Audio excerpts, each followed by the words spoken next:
আজ আমাদের সঙ্গে আমন্ত্রিত অতিথি হিসেবে আছেন প্রতিরক্ষা কমিশনের সাবেক চেয়ারম্যান ডক্টর মঞ্জুর আহমেদ চৌধুরী। ডক্টর মঞ্জুর আহমেদ চৌধুরী, আপনাকে স্বাগত জানাচ্ছি আমাদের এই অনুষ্ঠানে। ধন্যবাদ। জনাব মঞ্জুর আহমেদ চৌধুরী, আপনি খেয়াল করেছেন যে নির্বাচন কিন্তু যতই ঘনিয়ে আসছে, রাজনৈতিক দলগুলো পরস্পরের বিরুদ্ধে অভিযোগ পাল্টা অভিযোগ করছে। একদল যদি কোনো একটা প্রতিশ্রুতি দিচ্ছে, আরেক দল সেই প্রতিশ্রুতি যে যথাযথ নয় সেটা বলছে, আবার পাল্টা তাদের উপর ব্লেম দিচ্ছে। এই যে ব্লেম গেম শুরু হয়েছে, এটা একদিক দিয়ে শুনতে ভালোই লাগে। আমি নিজে তো খুব একটা আনহ্যাপি না এই কারণে এই বলা বলির মাধ্যমে হয়তো পরস্পরকে উন্মোচিত করছে, এটা আমরা দেখে খুব মজাই পাচ্ছি। কিন্তু আমার কথা হলো কি, যে আমরা তো একটা নতুন রাষ্ট্রের দিকে যেতে চাচ্ছি, আমরা তো একটা নতুন শাসনের দিকে যেতে চাচ্ছি। আমরা যা চাই আগামী সরকারের কাছ থেকে, অথবা এই সরকারের সর্বশেষ যে কাজ নির্বাচন, সেই নির্বাচন থেকে সেটা পাওয়ার ক্ষেত্রে এই সমস্ত ঘটনা প্রবাহ কতটুকু সহায়ক বলে আপনি মনে করেন? আপনি দেখেন যে নির্বাচন যতই ঘনিয়ে আসতেছে এবং আসবে, আর উত্তেজনা ততই বাড়বে এবং একজনের সাথে কথা কাটাকাটি, এক দলের সাথে আরেক দলের অভিযোগ পাল্টা অভিযোগ, এগুলি নির্বাচনের একটা অনুষঙ্গ। এগুলিকে আমি মনে করি কি যে এটা it's not a bad sign, it's a healthy issue, healthy বিষয়। যে একদল বলছে এই কথা, আরেক দল সেটাকে নাকচ করে দিচ্ছে, এতে আপনার বিষয়টা আরো বেশি জনগণের কাছে ফুটে উঠতেছে। যেটা ভয়ঙ্কর হতে পারে যদি এরা অ্যাকচুয়ালি মারামারিতে জড়িয়ে যেত কিংবা যেতে পারে, এরকম যদি হয় তাহলে সেটা হবে দুর্ভাগ্যজনক নির্বাচনের জন্য। তবে আরেকটা কথা আপনি বলছেন যে এরা নানাবিধ দিচ্ছে, নানাবিধ প্রতিশ্রুতি দিচ্ছে জনগণকে। আসলে এই প্রতিশ্রুতিগুলির কোনো ভ্যালু আমি একজন সচেতন নাগরিক হিসেবে দেখি না, কারণ এরা এইসব কথা রাখে না। আপনি দেখবেন যে গত নির্বাচনগুলিতে, ধরেন আওয়ামী লীগ 2008 সনে আপনার বিশাল একটা গান বাইর করলো, বিরাট গান, সেখানে বললো যে ঘরে ঘরে চাকরি দেওয়া হবে, ঘরে ঘরে চাকরি দেওয়া হবে এবং 10 টাকা চাল খাওয়ানো হবে। তারা 50-60 টাকায় চাল খাওয়াইছে, ঘরে ঘরে চাকরি দিচ্ছে, চাকরি বিক্রি করছে। এরা চাকরি বিক্রি করছে, কোনো একটা চাকরি আর কেউ পায় নাই। চাকরি সকল মালিক হয়ে গেছিল এই আওয়ামী লীগের বড় বড় নেতারা, তাদের কাছ থেকে চাকরি কিনতে হইতো। সুতরাং এবং আমরা কি করছি, আমরা প্রতিবাদ করছি, কিন্তু তারা তো কোনো কানে নেয়নি। এখন যেমন তারা ভিজিটি কার্ড দিছিল, দুস্থ ভাতাদের কার্ড দিছিল, কারণ কিছু উপকার হয়েছে, আমি বলবো না উপকার হয় নাই, কিন্তু কাদের দিছিল? যারা আপনার তাদের ভোটার, যারা তাদের তল্পি বাহক, তাদেরকে দিচ্ছিল। ইউনিয়ন কাউন্সিলের চেয়ারম্যানরা এক একটা কার্ডের জন্য 3000, 2500, 2000 করে টাকা নিছে, এটাও তো আমরা জানি। এখন আবার একটা কার্ডের আসছে, কার্ড দেখাচ্ছে এক একজনকে, ফ্যামিলি কার্ড। ফ্যামিলি কার্ড মানে কি? আপনার কৃষি কার্ড, এটার মানে কি? আমাকে জিনিসপত্রকে ফ্রি দেওয়া হবে? আমাকে কি জিনিসপত্র ফ্রি দেওয়া হবে? ভর্তুকি কে দিবে? এই ভর্তুকি কোথা থেকে আসবে? আরেকটা বিষয়, এই যে যে দুস্থ কার্ড ঠার্ড গুলি দেওয়া হয়েছে, সেগুলির কি হবে? দুস্থ ভাতাদের কার্ড, তারপরে আপনার কাজের কাবিখা, এই যে এইসব অনেক রকমের প্রোগ্রাম ছিল, সে প্রোগ্রামগুলি যদি অনেকগুলি ছিল ফল্টি, সেগুলিকে আপনার কারেক্ট করা দরকার। আমি বলবো না যে বাতিল করা দরকার, সেগুলিকে আরো বেশি স্বচ্ছ করা দরকার। যারা বৃদ্ধ, প্রকৃতপক্ষে বৃদ্ধ, তাদেরকে দেওয়া দরকার এইসব সাহায্য। সোশ্যাল সেফটি নেট থাকা উচিত, সেই সোশ্যাল সেফটি নেটটা আমরা রাজনৈতিক কারণে ব্যবহার করতেছি। এগুলি আপনাদের আমাদের বিবেচনায় নিতে হবে। মোদ্দা কথা হলো যে রাজনৈতিক দলগুলি আপনার ইস্তেহার দিবে, অনেক কিছু বলবে, কিন্তু সেখানে একটা পাকিয়ে গেছে, জট পাকিয়ে গেছে কি, যেমন বিএনপির 31 দফা তারা কায়েম করবে, তারা ইমপ্লিমেন্ট করবে, কিন্তু হোয়াট অ্যাবাউট ইয়োর সংস্কার? জুলাই সনদ, জুলাই সনদের সাথে অনেক জায়গায় সাংগঠনিক আছে, এবং জুলাই সনদ আপনি কায়েম করবেন না 31 দফা কায়েম করবেন, নাকি দি প্ল্যান কায়েম করবেন? আমরা তো বলতে হবে। আমরা আম জনতা আসলেই আমরা বোকা কিনা জানি না, নাকি নির্বোধ হয়ে গেলাম আমরা সবাই, যে এইসব কথা এই 31 দফা যদি কায়েম করে, তাহলে কি আপনার ওই এই যে ইসের কি বলে ওই সংস্কার কি হবে? সেখানে তো সাইন করে বসে আছে সবাই, সেখানে সাইন করে বসে আছে। এখন সংস্কার যদি করতে যায়, তাহলে 31 দফা কি আচ্ছা, কায়েম হবে? আপনি যে সংস্কারের সাইন করাটাকে তো সিরিয়াসলি নিচ্ছেন, আমার তো মনে হয় তারা এই সিগনেচারটা করেছে কেবলমাত্র করার জন্য করেছে। আপনি কি এটা টের পাচ্ছেন না? এই যে বর্তমান যে অন্তর্বর্তীকালীন সরকার আছে, এই সরকারের অনেক মানে আপনার অযোগ্যতা, অকর্মণ্যতা অথবা অপকর্ম, এগুলো নিয়ে কিন্তু কোনো রাজনৈতিক দল দেশে কখনো একটা শব্দ উচ্চারণ করছে না। কেন করছে না? কারণ তাদের মাথায় একটাই চিন্তা যে কোনোভাবে খেলে নির্বাচনটা হয়ে যায়। আমার মনে হয় সেই কারণে তারা বলছে যে সাইন করে আসছে। কিন্তু তারা যদি সেই সিগনেচারটা মিনি করতো, ওখানে তো লেখা আছে ভাই যে 5% আসনে নারীদেরকে মনোনয়ন দিবে, এবং এটা ওখানে স্পষ্ট হবে, এটাও লেখা আছে এই নির্বাচন থেকেই দিবে। জামাত তো দিছে 0%। আপনি বিএনপির কথা বাদ দেন, বিএনপির একটি দফা নিয়ে আসছে, জামাত কেন 0% করলো? এটা বোঝান আপনি আমার, এটা নিয়ে না, তার জন্য কোনো লজ্জা আছে? জামাত তো নীতিগত ভাবে মহিলাদেরকে ওই পরিসরে নিতে চায় না। তারা বলছে যে আমাদের এখানে মজলিসে শুরায় 100 মতো আছে, কিন্তু সংসদে তারা they are not ready to take them to the parliament. এই কথা কিন্তু বলছে, যখন সময় হবে তখন তারা নিবে। অর্থাৎ এইখানে পুরুষদের কথাটাই, সময় হয়েছে কিংবা হবে এটা আমরা কি করে যখন বুঝবো? জামাতের পুরুষ সদস্যরা যখন ডিসিশন নিবে, তখন মহিলা সদস্যরা যাইতে পারবে। এখানে এটি হচ্ছে তাদের তাদের আসলে খুবই দুর্ভাগ্যজনক যে আমরা এই বিষয়গুলি করলাম না। আপনি দেখেন, বিএনপি এখন বলতেছে যে আমাদের এখানে সাইন করতে হয়েছে, নাহলে তারা নির্বাচন দেয় না। আবাস ইঙ্গিতে কেউ প্রকাশ্যে বলতেছে আমরা একটু সাইন করছি নির্বাচন পাওয়ার জন্য। আবার সাইন করে তারা বলতেছে আমরা এটাকে না ভোট পাবলিকে দিলে দিবে, আমরা জানি না কিছু। এট দ্য সেম টাইম এই এনসিপি সাইন করে নাই। এনসিপি কিন্তু এই এই জুলাই সনদের সিগনেটারি না। এখন তারা আবার এটা নিয়ে ঝাঁপাই পড়ছে যে না, এখানে করতে হবে, এই জুলাই সনদ কার্যকরী করতে হবে। জুলাই সনদ কার্যকরী কিভাবে করবে? এটা একটা আপনার সোনার পাথর বাটি। সেখানে 84টা দফা আছে জুলাই সনদে। 84টা দফার মধ্যে অনেকগুলি দফা আছে যুবক উপযোগী এবং ভালো, যেটা আমরা অনেকেই চাই। যেমন আপনি ধরুন এই যে এই টার্ম লিমিট করা, তারপর দলীয় প্রধান থাকতে পারবে না প্রধানমন্ত্রী, তারপরে ক্ষমতার ভারসাম্য আনা, এইসব জিনিস, যেমন নারীদের ধীরে ধীরে ইনক্রিজ করা রিপ্রেজেন্টেশন সংসদে, এসব জিনিসগুলি ভালো। এট দ্য সেম টাইম সেইখানে কিন্তু একটা কিন্তু জটিলতা আছে। জটিলতা কি? জুলাই এই যে গণভোটটা কিন্তু জুলাই সনদের উপরে একমাত্র না। সেখানে আপনি যে ব্যালট পেপারটা দেখেন, যেটা আলটিমেট ডকুমেন্ট, ব্যালটে আপনি যখন হাত দিবেন তখন ওই ব্যালটে যা আছে ওইটা অক্ষরে অক্ষরে প্রতিপালিত করতে হবে। সেখানে আছে যে জুলাই সনদ বাস্তবায়ন অধ্যাদেশ আদেশ 2025 এবং জুলাই সনদের উপরে জুলাই সনদ কি আপনি সমর্থন করেন কিনা, হা কিংবা না, হা কিংবা না। এখন আপনি দেখেন জুলাই সনদ বাস্তবায়ন যে অধ্যাদেশ 3 নভেম্বর গত বছরের এটা করছে, ওটার মধ্যে কিন্তু অনেক জিনিস আছে যেগুলি কিন্তু আপনার বিরাট একটা সমস্যার সৃষ্টি করবে। যেমন বলা হয়েছে যে আর্টিকেল, কয়েকটা আর্টিকেল, মঞ্জুর ভাই, এই ডিটেল গুলো যদি থাকে, এই ডিটেল গুলি সহ কিন্তু তারা কিন্তু এগুলি ক্লিয়ার করছে না। ক্লিয়ার না করার কারণে তারপরে পাবলিককে তারা প্ররোচিত করছে আমরা হা দাও। তো এখন এই প্ররোচনাটা কতটুকু নৈতিকভাবে ঠিক বেঠিক এটা নিয়ে আমরা অনেক আলোচনা করেছি, আপনিও করেছেন। কাজে সে আলোচনা করে আর লাভ নাই, কারণ তারা তো নির্লজ্জের মতো বলেই যাচ্ছে। কালকে দেখলাম যে একটা টিভিতে আলী রিয়াজ বলতেছে যে যারা জুলাই সনদে না দিবে আপনারা কি তাদের প্রতিনিধি না? নাকি না আমরা তাদের প্রতিনিধি না? এটা আলী রিয়াজ বলতেছে।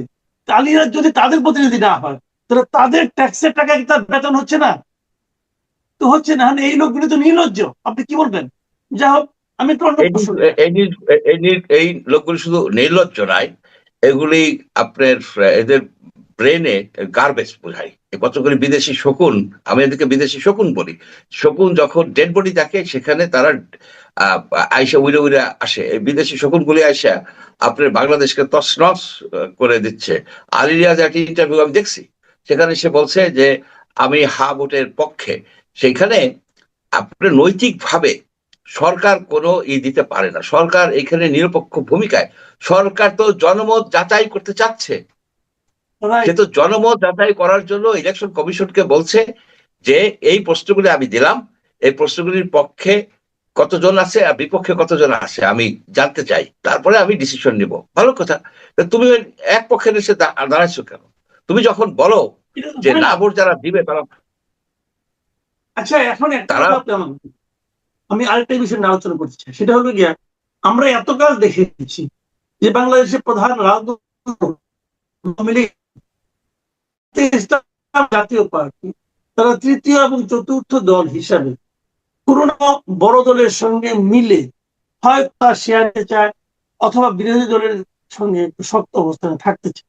এই আমরা দেখেছি আওয়ামী লীগের অনুপস্থিতির কারণে জামায়াত হয়ে গিয়েছে প্রধান দুই দলের এক, এবং দিন যত যাচ্ছে তারা এমন সোশ্যাল মিডিয়া এবং বিভিন্ন এমন একটা হাইপ তুলেছে যে মনে হচ্ছে যে জামাত বুঝি ক্ষমতায় চলে আসবে।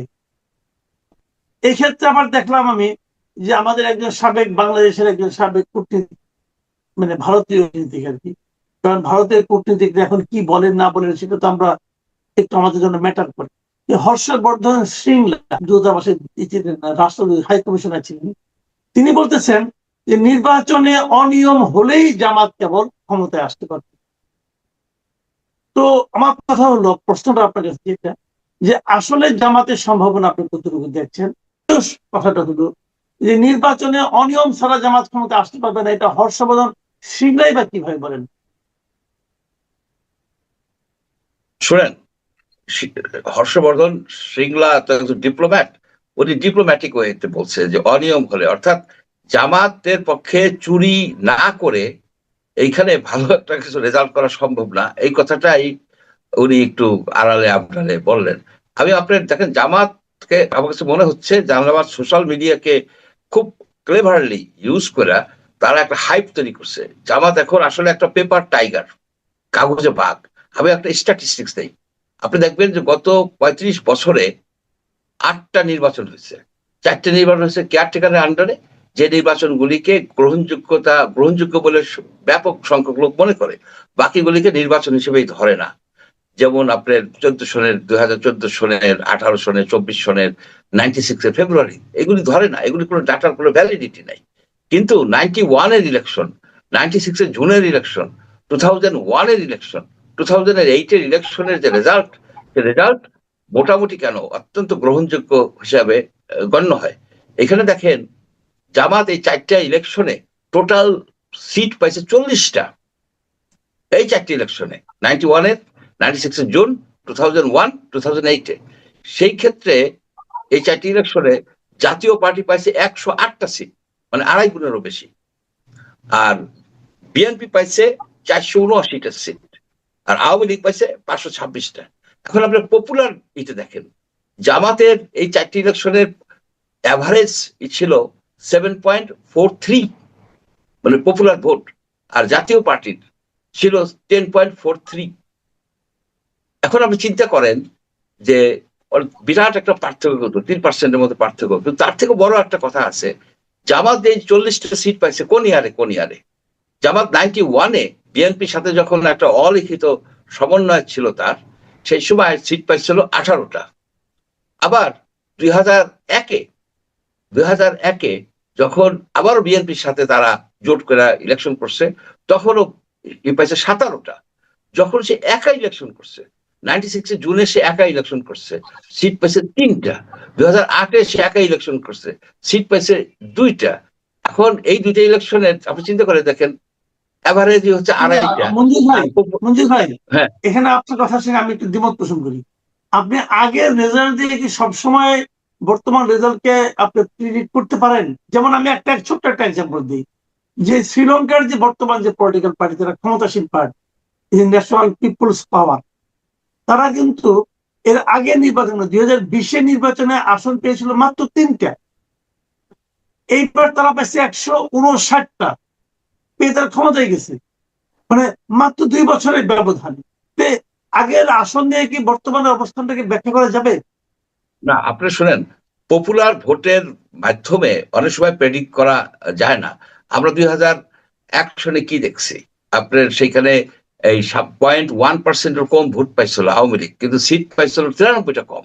192টা পাইছিল আপনার এই 193টা পাইছিল বিএনপি, 62টা পাইছিল আওয়ামী লীগ। ভোটের পার্থক্য ছিল লেস দেন 1%। এগুলি এই পার্লামেন্টারি ইলেকশন এগুলি সম্ভব, কিন্তু আপনার জামাত ম্যাক্সিমাম পার্সেন্টেজ ছিল তার ভোটের 91-এ, আপনার 12% ম্যাক্সিমাম। তো জামাতের আপনি যদি লক্ষ্য করেন কোন কোন সিট গুলি, সেটাও তো সুনির্দিষ্ট ভাবে অনেকেই বলতে পারেন।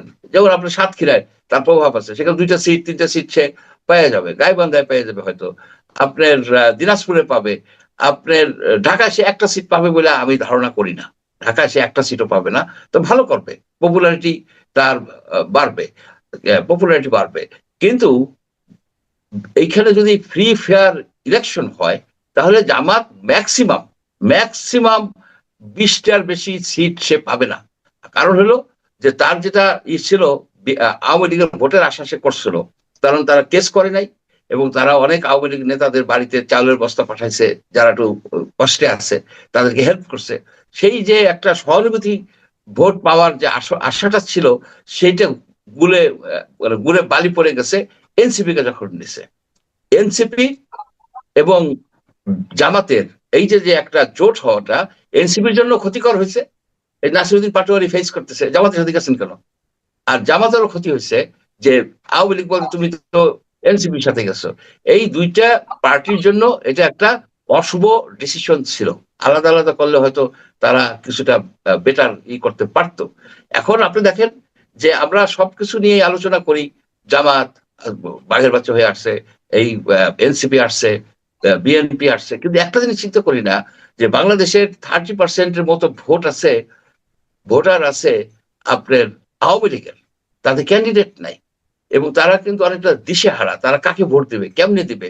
এই যে দিশেহারা অবস্থা, তাদের মালে গনিমত অবস্থা, এটি কিন্তু রাজনীতির জন্য একটা একটা মানে অশুভ চিহ্ন, অশুভ সংকেত। তারা কোথায় ভোট দেবে?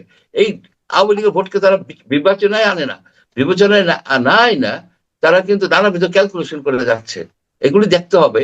আজকে দেখেন যে বিএনপির প্রায় 79টা সিটে বিদ্রোহী ক্যান্ডিডেট দাঁড়াইছে। বিদ্রোহী ক্যান্ডিডেটদের সাকসেসের এইটা সম্ভাবনা অনেক বেশি, 50%। আমার মনে হয় 30-40টা বিএনপির বিদ্রোহী ক্যান্ডিডেট উইন করে যাবে একেবারে অবভিয়াসলি। যেমন 2000 না, আপনি আমাকে বলেন, আপনি যে কথাটা বললেন যে 79টা আসনে তারা বিদ্রোহী ক্যান্ডিডেট আছে, তার থেকে আপনি ধারণা করেছেন প্রায় 40টার মতো বিএনপি বিদ্রোহী ক্যান্ডিডেট জিতে যাবে। আমার প্রশ্ন হলো এখানে যে যেগুলোতে না জিতবে, যেগুলোতে জিততে পারবে না, ধরা যাক আরো 40টার মতো আসনে তাদের বিদ্রোহী ক্যান্ডিডেট আছে কিন্তু জিততো না, কিন্তু এই না জিতলেও তাদের উপস্থিতিটাই কি বিএনপির আপনার অবস্থানটাকে একটু দুর্বল করে দিবে না? অফকোর্স তাদের তো ধানের শীষে তারা তো নির্বাচন করবে না। তারা কেউ করবে ফুটবলে, কেউ করবে আনারসে, কেউ করবে যদি বিএনপি দুর্বল হয়ে যায়, সেটা কি প্রোগ্রাম হ্যাঁ, জামাতের জন্য পজিটিভ হবে না? বিএনপি, হ্যাঁ, আমাদের জন্য বিএনপি এমন একটা হইতে পারে, এমন একটা যদি জাতীয় পার্টিতে বেশ ভোট যাবে, আওয়ামী লীগের ভোট বেশ কিছু শেষ পর্যন্ত পানি গড়ায় ওইদিকেই চলে যাবে। জাতীয় পার্টির শামীম হায়দার পাটোয়ারির যে কথা যে তারা 70টা সিটে জিততে পারে, আমিও একমত। 70 বা ওই ধরনের 60, 70 কিংবা 80টা সিট জিততে পারে। এবং সেই ক্ষেত্রে আওয়ামী লীগের তো আবার আছে 30-40টা সিট আছে।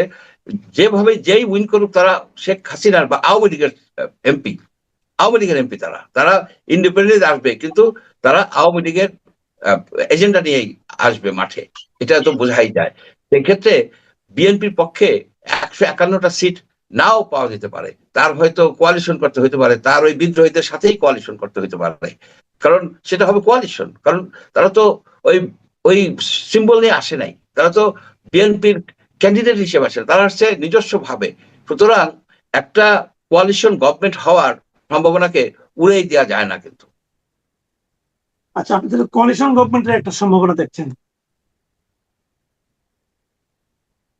জি, আমি দেখি যদি আমি দেখি যে এই বর্তমানে এই যে এই পরিস্থিতিতে ভোটের মাঠে যারা যারা কারা কোন দিকে ভোট দেবে, আওয়ামী লীগের ভোটাররা কোন দিকে যাবে, জাতীয় পার্টি কিভাবে নিজেদেরকে সুসংগঠিত করবে, এবং এট দ্য সেম টাইম জামাতের যে এই যে একটা হাইপ তুলে রাখছে, যে হাইপের পেছনে আপনি যদি ভালো মতো ই করে দেখেন, তদন্ত করে দেখেন, দেখবেন কারণ ভোটিং প্যাটার্নটা গ্রামের ভাস্ট এরিয়া ধরে আমাদের যে ভোটিং প্যাটার্নটা, সেটা শুধুমাত্র চাউলের দাম ডালের দামের উপর নির্ভর করে না। তারা সেইখানে দেখেন কোন গোষ্ঠী, খানদের গোষ্ঠী কাকে সাপোর্ট করে, কার সাথে মোল্লাদের গন্ডগোল ছিল, কার সাথে চৌধুরীদের গন্ডগোল ছিল, কোন এই ফ্যামিলি টাই এবং আত্মীয় স্বজনের কানেকশন, এগুলো একটা বিরাট ব্যাপার। সেগুলি আচ্ছা, একেবারে ইন্ডিভিজুয়াল এক হয় না। এক এক দল এক এক ধরনের প্রতিশ্রুতি দিচ্ছে, লোকে শুনতেছে। কেউ বেহেস্তের টিকিট বিক্রির কথা বলছে, কেউ ইহকাল পরকালের কথা বলছে, কেউ ফ্যামিলি কার্ডের কথা বলছে। আপনার কি মনে হয় যে মানে ভোটারদের জন্য, ভোটাররা যখন ভোট দিতে যাবে তখন তারা কোন ইস্যুটাকে সবচেয়ে বেশি গুরুত্ব দিবে? এটা কি দুর্নীতি হতে পারে, তারা একটা হচ্ছে কি, যারা সুশাসন ডাই হতে পারে? হার্ড যারা ডাই হার্ড পার্টিজান লোক, যেমন বিএনপির সবসময় বিএনপি কে সাপোর্ট করছে, যারা আওয়ামী লীগকে জি, সাপোর্ট করছে, যারা আপনি ধরেন জামাতকে সাপোর্ট করছে, তারা আপনি যে যা কিছুই বলেন না কেন, যে যে কার্ডই দেখাক, যে যে প্রলোভনী দেখাক, তারা তাদের ইসে তাদের মার্কাই তার সীমাবদ্ধ থাকবে। কিন্তু এখানে এখানে যেটা ডিসাইডিং ফোর্স হবে আওয়ামী লীগের ভোটাররা, তারা দেখবে যে কোন ক্যান্ডিডেটটা তাদের জন্য সুটেবল, তাদেরকে নতুন ভাবে মামলায় জড়াবে না, তাদেরকে নতুন যেসব মামলা হয়েছে সেসব মামলা থেকে হয়তো তারা মুক্তি দেওয়ার চেষ্টা করবে। এবং আপনি দেখেন যে এই যে নুরুল হক নূর, সে এখন জোর দিয়ে বলতেছে এই ট্রাক মার্কা হচ্ছে ধানের শীষ এবং নৌকার প্রতীক। চিন্তা করে দেখেন। আবার আপনার হারুন আর রশিদ চাঁপাইনবাবগঞ্জের, উনি বললো যে আওয়ামী লীগের কোন নেতাকে যদি ধরা হয় তাহলে থানা ঘেরাও দিবে, এই ধরনের প্রতিশ্রুতি দিচ্ছে। এখানে ডিসাইডিং ফ্যাক্টরই হচ্ছে আওয়ামী ভোটার। এখন আওয়ামী ভোটারকে আপনি কিভাবে কাছে নিতে পারেন? এই যে দেখেন আপনার যে ওই যে অ্যাটর্নি জেনারেল, উনি বলছে যে আমি তো আওয়ামী লীগকে ব্যান করতে চাইনি। আপনি দেখেন কথা ঘুরে গেছে, কারণ ভোটারদেরকে কাছে নেওয়ার জন্য এক একজন এক এক রকমের প্রতিশ্রুতি দিচ্ছে। এই জায়গায় আপনার যে পার্টি যেখানে যেখানে স্পেশালি যেখানে বিদ্রোহী ক্যান্ডিডেট হয়ে গেছে, সেখানে তো বিএনপির ক্যান্ডিডেট নাজুক অবস্থায় আছে। বেশিরভাগ জায়গায় বিএনপি ক্যান্ডিডেটরা আপনার 50%-এর নিচে, 50%-এর উপরে কিছু জায়গায় আছে, কক্সবাজারে আছে, আছে ভোট। আর মানে একদম কোর কোর সিটগুলি বিএনপির। কিন্তু বেশিরভাগ জায়গায় আপনার ওই 50%, 40%, 30% এইভাবে আছে। 50%ও যদি থাকে, দুইটা একটা বিদ্রোহী ক্যান্ডিডেট থাকা মানে ভোট দুই ভাগ হয়ে গেছে। সেখানে যদি 10% আওয়ামী ভোট যায়, বাকি যদি আওয়ামী লীগের ভোট যায়, তাহলে সেই বিদ্রোহী ক্যান্ডিডেট উইন করে যায়। এখন তারা কি বিদ্রোহী ক্যান্ডিডেটকে দিবে, না ধানের শীষের ভোটে দেবে? ধানের শীষে তাদের একটা নীতিগত বাধা আসে, ধানের শীষে তারা ভোট দিতে চায় না, তারা ওই সিল মারতে তাদের একটা ইনহিবিশন, একটা অনীহা থেকে যায়। কিন্তু অন্য মার্কায়, মার্কা ইজ ইম্পর্টেন্ট বাংলাদেশে, অন্য মার্কায় ভোট দিতে তাদের ওই ইনহিবিশনটা থাকে না। আমি তো ধানের শীষে ভোট দেয়নি, আমি দিচ্ছি আরবকে, সে তো ধানের শীষের পার্টিও না, সে তো ওই ধরনের কি আপনার মানে তাদের মানসিক বাধা কি দাঁড়িপাল্লার জন্য নেই? দাঁড়িপাল্লার জন্য না, দাঁড়িপাল্লার জন্য যেটা হচ্ছে সম্পূর্ণভাবে লোকাল, যদি সম্পূর্ণভাবে লোকাল এই, আর দাঁড়িপাল্লার তো সেরকম ক্যান্ডিডেট, সেরকম তো অবস্থান নাই। অনেক জায়গায় দাঁড়িপাল্লার 1% ভোট নাই, 2% ভোট নাই, 3% ভোট নাই। আপনি একটা আইসিইউ রুগীকে তো একেবারে যত রক্ত দেন না কেন সে সুস্থ হবে না। আপনি যার একটা মিনিমাম ভোটার বেজ আছে, যেমন আছে জাতীয় পার্টির অনেক জায়গায় আছে, সব জায়গায় নাই।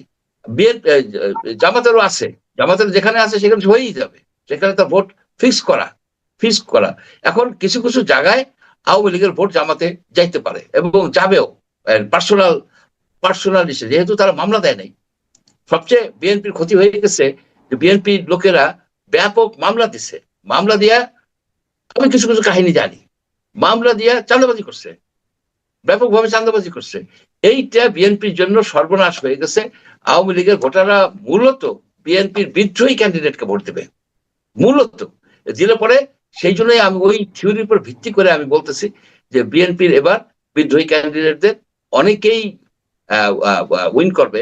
যদি উইন করার অবস্থা না হইতো তারা কিন্তু উল্টো করে যেত। আপনি চিন্তা করেন যে ইলেকশনে একটা ডায়নামিক্স আছে, দাঁড়ায় যদি দেখে যে ফিল খারাপ, আশ্বাস পাইতেছে না, লোকজন তাকে দিচ্ছে না, তখন কিন্তু ড্রপ করে ফেলায়। এখন তো ড্রপ করে নাই, এখন ড্রপ করে, তার মানে তাদের একটা ভায়াবল পাথ টু ভিক্টরি, এটা তারা দেখতেছে যে তারা বিজয়ী হইতে পারে। এই জিনিসগুলি মিলাইলে আপনি দেখবেন যে বিএনপি যে এক ধাক্কায় 200 সিট পায়, এটা মানে ভাঙচুর হয়ে যাবে, দুনিয়ার একটা কোনা ভেঙে নিয়ে চলে আসবে, এই ধরনের ঘটনা ঘটবে না। একটা এক্সাইটিং ইলেকশন হবে।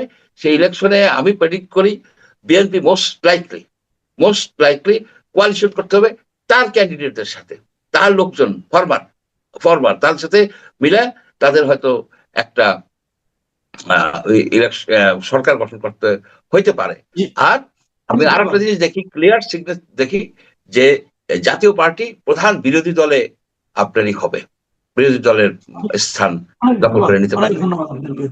আপনার এই এই পৌরনীয় যখন সময় দেন 10টা মানে 10টাই একদম ঘড়ি ধরে উনি হাজির হন আমাদের অনুষ্ঠানে আপনাদের সঙ্গে। 5 মিনিট দেরি হলে মন খারাপ করেন, একটু রেগে টেগে যান। কিন্তু ইন্টারেস্টিং হলো আজকে কিন্তু উনি নিজেই আমাকে ফোন করে কথা বলার জন্য আগ্রহ করেছেন, এবং এই যে আগ্রহটা উনি দেখিয়েছেন আমার কাছে মনে হয়েছে যে ওনার এই আগ্রহের পিছনে একটু আবেগ কাজ করেছে। উনি হয়তো মানুষ হিসাবে চিন্তা করেছেন যে জিনিসটা ওনাকে টাচ করেছে, একটা ঘটনা, যে উনি অনেকটা আমার কাছে মনে হচ্ছে যে রিকোয়েস্ট করে আমাকে আজকে অনুষ্ঠানে যুক্ত হয়েছেন। উনি হয়তো ভেবেছেন যে এই কথাটা একটু শেয়ার করা দরকার। সেই ঘটনাটা আর কিছু নয়, বাগেরহাটের সেই ছাত্রলীগের সভাপতি, উপজেলা ছাত্রলীগের সভাপতি, তার স্ত্রী এবং কন্যার মৃত্যু, এবং সেই মৃত্যুর পর মানে প্রাণহীন সন্তান এবং স্ত্রী তাকে দেখতে জেল গেটে গিয়েছে। এই যে ঘটনাটা, এই ঘটনাটা আমি জানি আমাদের সবাইকে নিশ্চয়ই একটু বেদনার্থ করেছে, এবং সেই শোকের স্পর্শ অজয় দাশগুপ্তর হৃদয়ে লেগেছে। আমি ওনার কাছ থেকে শুনতে চাই ওনার অনুভূতিটা। ধন্যবাদ আপনাকে। আপনি যেটা বললেন যে আমাদের তো আসলে সময় মেপে চলতে হয় এই দেশে, এই জন্য 10টা হলে আমি 10টা থেকেই প্রস্তুত হয়ে থাকি এই দেশে। আজকে অস্ট্রেলিয়া ডে শুভেচ্ছা জানাচ্ছি আপনাকে এবং আমাদের অগণিত শ্রোতা দর্শকদের। এটা মনে করিয়ে দিলেন যে সময়ানুবর্তিতা যেটাকে বলে, টাইম ইজ টাইম, এটা আমরা এই দেশে এসে 30 বছর আসলে অস্থিমজ্জা রক্তে ঢুকে গেছে। তো আপনি ঠিক বলেছেন, আজকে আমি আপনাকে খুঁজছিলাম সকাল থেকে, কারণ এই ঘটনাটা আমাকে খুবই বেদনাহত করেছে। আপনি কবি ইমতিয়াজ মাহমুদের নাম হয়তো জানেন। তিনি 2-3 লাইনে খুব চমৎকার চমৎকার কবিতা লেখেন। কালকে একটা এপিক তিনি রচনা করেছেন, যেখানে তিনি লিখেছেন যে মৃত মা ও সন্তান গেছে জীবিত পিতাকে দেখতে। আমি স্তব্ধ হয়ে গেছি লাইনটা পড়ে আর কি, যে আমার কাছে এটা এপিক মনে হচ্ছে, ক্লাসিক, যেটা লেখা থাকবে সময়ের প্রাচীরে, এটা উৎকীর্ণ থাকবে যে এমন একটা সময়ে আমরা এসে দাঁড়িয়েছি মাসুদ ভাই, দেশে বিদেশে সব জায়গায় বাংলাদেশের মানুষের হৃদয়ের রক্তক্ষরণ যেন বন্ধ হবার নয়। দেখুন, কে ছাত্রলীগ করেছে, কে গুন্ডামি করেছে, কে আপনার ফ্যাসিস্ট হয়েছে, তার শাস্তি সে পাবে, এ নিয়ে তো আমরা তর্ক করছি না, এ নিয়ে তো আমাদের কোনো তর্ক নেই। কিন্তু আপনি এমন লোককে প্যারোলে জামিন দিচ্ছেন, এমন লোককে দিনের মধ্যে 3বার ছেড়ে দিচ্ছেন, আবার ধরে আনছেন, আবার ছেড়ে দিচ্ছেন, কিন্তু এই ছেলেটি বা এই যুবকটি, তার স্ত্রী এবং সন্তান, বিশেষত স্ত্রী আত্মহত্যা করেছেন, সেখানে তাকে দেখার মতো বা তাদের লাশ দেখার মতো বা তাকে একটু প্যারোলে যে মুক্তি দেয়া, সেই উদারতা আমাদের সরকার দেখাতে পারলো না, আমাদের রাষ্ট্র দেখাতে পারলো না। আগে বেদনার দিকটা বলি, সেটা হচ্ছে ধরেন এই যে ক্ষত, এই ক্ষত কি শুধু ব্যক্তি বিশেষের ক্ষত? আমার যে জায়গাটায় প্রশ্ন, আজকে এই ব্যক্তি বিশেষের ক্ষত কিন্তু সমাজকে আক্রান্ত করেছে। আপনি যদি ফেসবুকে দেখেন, বিশেষ করে নারীরা যেসব স্ট্যাটাস দিয়েছেন এবং সেখানে তারা লিখেছেন যে আমরা আর কাঁদতে পারি না, আমাদের কান্না শেষ হয়ে গেছে, আমরা এগুলো আর নিতেও চাই না, দেখতেও চাই না। মানুষের এই যে বীতশ্রদ্ধ একটা অবস্থা, এবং দেখেন মানুষ কোথায় গিয়ে দাঁড়াবে। আমি যেটা বলতে চাচ্ছি যে একজন বন্দির কিন্তু, সে যত বড় বন্দী, তার যদি ফাঁসিরও আদেশ হয়, তার কিন্তু অধিকার আছে তার সন্তান বা পরিবারকে শেষবার দেখার, কারণ এটা ছিল শেষ দেখা। কিন্তু সেই জায়গাতেও ন্যূনতম উদারতার চিহ্ন আমাদের সরকার বা রাষ্ট্র দেখাতে পারেনি। এই এটাই কি তাহলে আমরা চেয়েছিলাম? বা এটার জন্যই কি ফ্যাসিস্টকে তাড়ানোর বা বিগত সরকারকে তাড়ানোর আন্দোলন হয়েছিল? কোট আনকোট যাদেরকে আমরা ফ্যাসিস্ট বলছি, তাদের চাইতে যদি আমরা আমাদের আচরণ আরো ঘৃণ্য করে তুলি, সময় কি আমাদেরকে ক্ষমা করবে? আপনি দেখুন, সবচেয়ে যেটা আমার পরিহাস মনে হয়েছে, এরপরে একটি সংবাদ সম্মেলনে আহ, স্বরাষ্ট্র উপদেষ্টাকে যখন জিজ্ঞেস করা হয়েছে, আমি জানি না মানুষ কিভাবে এভাবে কথা বলতে পারে, তিনি বলছেন যে কৃষি বিষয়ক প্রশ্ন হলে আমি উত্তর দেব, অন্য কোনো বিষয়ে আমি উত্তর দেব না। পরাগ নামে যে সাংবাদিকটি প্রশ্ন করেছিলেন, বারবার বলছিলেন যে আপনি স্বরাষ্ট্র মন্ত্রণালয়ের দায়িত্বে আছেন, আমি আপনাকে প্রশ্ন করতে পারি? তিনি হ্যাঁ না কিছু না বলে বারবার বলছেন যে কৃষি বিষয়ে প্রশ্ন করেন, রুখে দাঁড়ান। দেখেন, আমরা একটু ঠাট্টা করে কথা বলি বলে অনেকে হয়তো মনে করে যে আমরা লঘু কথা বলি, কিন্তু এখানেও তো আমাকে বলতে হচ্ছে যে ভবিষ্যতে 3টা প্রশ্ন নিয়ে আসবেন স্বরাষ্ট্র উপদেষ্টার কাছে। পাট গাছের পাতা বড় না আমাদের গায়ের লোম বড়, 1 নাম্বার প্রশ্ন। 2 নাম্বার প্রশ্ন হচ্ছে কত ধানে কত চাল। আর তৃতীয় হচ্ছে আপনি কি আসলেই স্বরাষ্ট্র নাকি আপনি কৃষি রাষ্ট্র। এই 3টা প্রশ্ন ছাড়া আমার মনে হয় উনাকে আর অন্য কোনো প্রশ্ন করার সুযোগই তিনি রাখলেন না।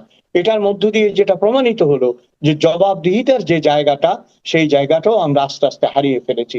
দেখুন, যে কোনো আসামি, আসামি তো আসামি, আসামির সন্তান বা স্ত্রী তারা তো আসামি নয়। আপনি তো জানেন, বাংলা সাহিত্যের প্রথম যে মহাকাব্য রামায়ণ, সেটা রচিতই হতো না যদি দস্যু রত্নাকর বাল্মীকি না হতেন। এবং তিনি কেন বাল্মীকি হয়েছিলেন? বল্মিক মানে কি, উই পোকা তাকে ঘিরে ফেলেছিল ইয়ের সময়, সাধনা করার সময়।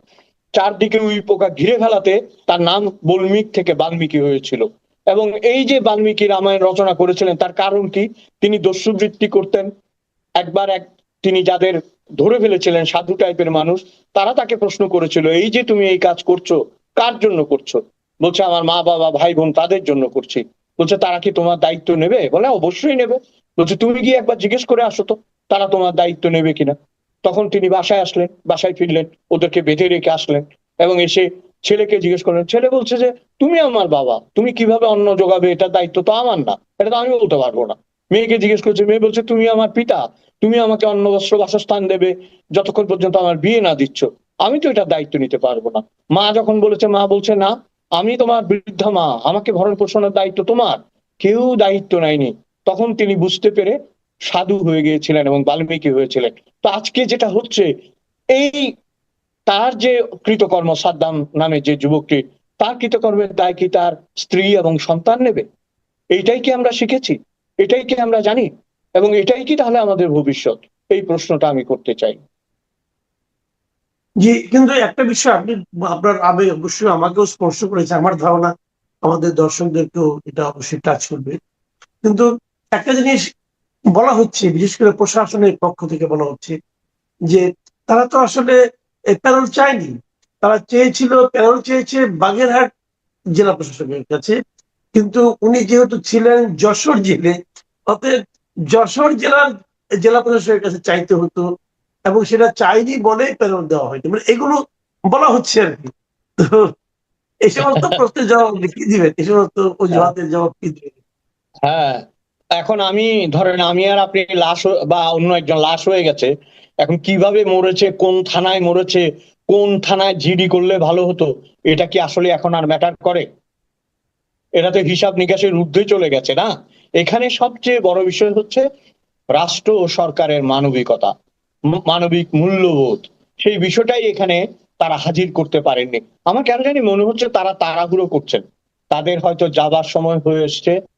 আগেও তারা কোনো ধরনের আমি বলবো যে সদার্থক উদাহরণগুলো রাখতে পারেননি, এখন রাখার কথা চিন্তাও করছেন না। এইরকম একটা মনোভাব হয়তো এখানে প্রচ্ছন্ন ভাবে বের হয়ে এসছে। জি, আমরা একটু অন্য প্রসঙ্গে যাই। অনেকেরই মন হয়তো এর মধ্যে একটু আর্দ্র হয়ে গেছে। আমরা একটা আরেকটু বিষয় যাই, সেটাও আমি ঠিক রাজনীতির একটু বাইরে, অথবা রাজনীতি হয়তো বা সেখানেও আছে। সেটা হচ্ছে আমাদের এই ক্রিকেট নিয়ে যেটা হচ্ছে, আহ ভারতের আচরণ আমাদের প্রতি, মুস্তাফিজকে বাদ দিয়ে দেওয়া, সেটা নিয়ে আমাদের যে প্রতিক্রিয়া, আইপিএল দেখবো না, আইপিএল এর সম্প্রচার বন্ধ করে দেওয়া, এবং তারপর তড়িঘড়ি করে আবার বলা যে আমরা ভারতেই যাব না যদি আমাদেরকে ভারত আমাদের নিরাপত্তা দিতে পারবে না। এগুলোর পেছনে আবেগ আছে, কিন্তু আমার কেন যেন মনে হয় এগুলোর পেছনে এক ধরনের রাজনীতিও আছে, এবং এক ধরনের ক্রিকেট ডিপ্লোমেসির যে অভাবটা আমাদের পক্ষে, সেটাও বোধ করে আছে। আপনার মূল্যায়নটা কি? দেখুন, আমি ক্রিকেট ভক্ত মানুষ, একসময় অন্ধের মতো পাগলের মতো ক্রিকেট ফলো করতাম। প্রথম কথা হচ্ছে, এইবারে আমাদের একটা লাভ হয়েছে, আমরা একটা নতুন ভারতীয় এজেন্ট পেয়েছি, আমাদের ক্রিকেটার তামিম ইকবাল। উনি যেহেতু সত্য কথা বলেছেন, একজন ক্রিকেটার হিসেবে ক্রিকেটের ভাষায় কথা বলেছেন, সাথে সাথে তাকে ট্যাগ দেওয়া হয়েছে ভারতের দালাল। খেয়াল করেছেন নিশ্চয়ই। এখন আমি তার নামটা কেন বললাম জানেন? ক্রিকেটাররাই ক্রিকেটের ভাষায় কথা বলবেন, ক্রিকেটাররাই ক্রিকেটটা বুঝবেন, ক্রিকেটের ভবিষ্যৎ বুঝবেন, যারা ক্রিকেট জানেন, ক্রিকেট বোঝেন, আইসিসির কাজগুলো বোঝেন। আইসিসি তো একটা আন্তর্জাতিক সংস্থা, সেখানে রুলস আছে। একটা সাধারণ সদস্য বাংলাদেশ, বাংলাদেশ শুধুমাত্র একটা সাধারণ সদস্য। সেখানে রুলসই হচ্ছে, আপনি আইসিসির সমালোচনা করতে পারবেন, নিন্দা তো করতে পারবেন না। আপনি আইসিসির এগেইনস্টে যায় এইরকম কথা তো আপনি বলতে পারবেন না, আপনি প্রশ্ন তুলতে পারবেন। এই যে আপনি কথা বলছি, আমরা তো বাংলাদেশ বিরোধী কথা বলতে পারি না, আমরা আমাদের রাষ্ট্রপতি বিষয়ে কথা বলতে পারি না। বলতে পারি না এই কারণেই, সেগুলো হবে রাষ্ট্রদ্রোহিতার সামিল। আমরা আমাদের রাষ্ট্রকে সম্মান করি, আমাদের রাষ্ট্রের কাঠামোকে সম্মান করি। আইসিসির কাঠামোকে সম্মান করতে হবে। মুশকিল হচ্ছে, আমাদের মধ্যে ধরেই নেওয়া হয়েছিল যে আইসিসি মানে ভারত। অস্বীকার করা যাবে না, ভারতের প্রভাব সবচেয়ে বেশি। ভারত হচ্ছে সবচেয়ে বড় ডোনার কান্ট্রি যারা ক্রিকেট খেলে। কিন্তু পাকিস্তানি ক্রিকেটার যেটা বলেছে, সম্ভবত ওই যে ফাস্ট বোলার শোয়েব আক্তার বলেছেন, যে বাংলাদেশ ভুলে গেছে বাংলাদেশ ইংল্যান্ডও না, অস্ট্রেলিয়া না। কাজে বাংলাদেশ সেই প্রেসার ক্রিয়েট করতে পারবে না যতক্ষণ পর্যন্ত সেই পরিস্থিতিতে আমরা না যাই। আর বিষয়টা দাঁড়িয়েছিল একজন বোলারের একটি ক্রিকেট লিগে অন্তর্ভুক্তির প্রশ্নে। সেটাকে যখন আইসিসির ভিতরে নিয়ে যাওয়া হলো, এবং খেয়াল করবেন আপনি, দুঃখজনক হলেও সত্য, আমাদের ক্রিকেট বোর্ড ক্রিকেটীয় ভাষায় কথা বলতে পারেনি। বিষয়টা এমন ভাবে দাঁড়ালো, বিশেষ করে উপদেষ্টা আসিফ নজরুল যখন থেকে হস্তক্ষেপ করলেন, তখন থেকে বিষয়টা গুবলেট হতে শুরু করলো। কারণ তিনি যেগুলো বলছেন, সেগুলো আসলে রাগের কথা, অভিমানের কথা, হয়তো সেন্টিমেন্টের কথা। এখন দেখেন, তিনি কিন্তু যখন জয়শঙ্কর এলো বাংলাদেশে, জয়শঙ্কর কিন্তু কোনো আমাদের আসল এয়ারপোর্টেও নামেননি, তিনি নেমেছিলেন তেজগাঁ এয়ারপোর্টে। তিনি কোনো ইমিগ্রেশনও করেননি, তিনি এসে তারেক রহমানের সাথে দেখা করে তার সমবেদনা বা সহানুভূতি জানিয়ে ফিরে গেলেন। সেই জায়গায় একমাত্র আসিফ নজরুলই দুজনের মধ্যে একজন, যিনি তার সাথে দেখা করতে পেরেছিলেন। ওই বদনামটা কাটানোর জন্য তিনি কি হঠাৎ ভারত বিরোধী হয়ে উঠলেন? এই প্রশ্ন তো উঠতেই পারে, যে তার যে সংশ্লিষ্টতা এইটা ঢাকার জন্য, কারণ সময় হয়তো তাদের শেষ হয়ে আসছে, সেইটা থেকে নিজেকে রক্ষা করার জন্য, বাঁচার জন্য বা ইমেজের জন্য তিনি হঠাৎ করে এইভাবে কেন বিদ্বেষী হয়ে উঠলেন? আমি এক বিন্দু কিন্তু ভারতের কথা বলছি না, এবং কমেন্ট বক্সে কোনো গালাগালিও আমি শুনতে রাজি না। ভারত যেটা করেছে বা ভারতের যে শক্তি তারা প্রয়োগ করেছে, অন্যায় এবং বলপূর্বক, সেইটা নিন্দা জানিয়েই আমি বলছি, ক্রিকেটের ক্ষতিটা দেখতে হবে না? এখন এই জায়গায় তো সত্যি কথা বলতে হবে। মাশরাফি যদি এখানে থেকে কথা বলতে পারতো, সাকিব যদি এখানে থেকে কথা বলতে পারতো, তামিমের ভাষায় কথা বলতো, কারণ তারা ক্রিকেট খেলে, ক্রিকেট বোঝে, ক্রিকেট জানে। এই জায়গাটাতে যে সন্ধি, আপনি কোন বিশ্বের কোন ঘটনায় সন্ধির নজির আমরা দেখি না? ধর্মযুদ্ধে সন্ধি হয়েছে, অন্যায় যুদ্ধে সন্ধি হয়েছে, ন্যায় যুদ্ধে সন্ধি হয়েছে, এমনকি পরাজিত এবং জয়ী দুইজনেই সন্ধি মেনে কাজ করেছে। এখানে সন্ধি হতে পারত। আজকে দেখেন, এই যখন আমরা এই কথাগুলি বলছি, যিনি, অনেকে তাকে বলে যে আসিফ নজরুলের তল্পি বাহক, তো তল্পি বাহক মানে ব্যাগ বাহক, তাই তো? এখন এই ব্যাগ বাহক কিন্তু ব্যাগটা নিয়েই চলে আসছে অস্ট্রেলিয়ায় গতকাল রাত্রে উনি ব্যাগ সহ পাড়ি দিছে। উনার ফ্যামিলি আছে নাকি আমাদের এই দেশে, উনি চলে এসছে। তো কি দাঁড়ালো? আমরা তো ধরেন এই যে ছোটবেলা থেকে যে ছড়া লিখি, বোর্ড সভাপতি আমিনুল ইসলাম বুলবুলের কথা বলছেন? জি, ছেলেবেলা থেকে যে আমরা ছড়া লিখি, তো এখন কি আমরা বলবো যে চিনতে হয়ে গেছে, মহা ভুল করছিলেন চুলবুল, পালিয়ে গেলেন আমিনুল ইসলাম বুলবুল? এটা বলবো এখন? পালিয়ে গেছে। হ্যাঁ, এবং দেখেন যুদ্ধের ময়দান তৈরি, সেনাপতি পালিয়ে গেছে, তো যুদ্ধটা হবে কি করে? আপনি যখন আপনি লজিক, কাউন্টার লজিক এবং আপনার সমস্ত শক্তি দিয়ে মোকাবেলা করার কথা, তখন আপনি দেশ ছেড়ে বেরিয়ে চলে এসেছেন। Is it fair? এটা ফেয়ার হয়েছে আমাদের সাথে, আমাদের দেশের সাথে? যেমন ধরেন শাস্তিগুলো তো অনেক রকম হবে। স্কটল্যান্ডকে অলরেডি তারা অন্তর্ভুক্তি দিয়ে দিয়েছে, তো স্কটল্যান্ডের ভাগ্য খুলে আছে, তাই তো? বলে না, ঠাডায় বগা মরে কার যেন কপাল ফাটে, তো তার কপাল খুলে গেছে, তারা ওখানে ডুবে গেছে। সেটা একদিক। এরপরে ধরেন আপনার যে সাবস্ক্রিপশন, যেগুলো টাকা পয়সা, যেগুলো আরো বিভিন্ন ভাবে বাংলাদেশ ক্রিকেট বোর্ডকে হেনস্থা করা হবে। Just wait and see. এবং আরেকটা জিনিস হচ্ছে, যাদের উপর আমরা নির্ভর করেছি এবং যারা আমাদের পক্ষ হয়ে একমাত্র ভোটটি দিয়েছে, তারা কিন্তু তাদের দল ঘোষণা করে ফেলেছে, পাকিস্তান। তারা কিন্তু তাদের দল ঘোষণা করে ফেলেছে, এবং পাকিস্তানি বাঘা বাঘা ক্রিকেটাররা বলছে যে উই হ্যাভ এ চান্স, আমাদের চান্স আছে ওয়ার্ল্ড কাপ জেতার, আমরা কেন বাংলাদেশের জন্য বয়কট করব? তো মানে কি, আপনাকে যুদ্ধের ময়দানে নামিয়ে দিয়ে আপনার বন্ধু যদি পিচ টান দেয়, তো আপনার পরাজয় ঠেকাবে কে? আমি বলি, বাংলাদেশের ক্রিকেট জগৎটা ইয়াংদের মধ্যে একটা ক্রেজ তৈরি করেছিল।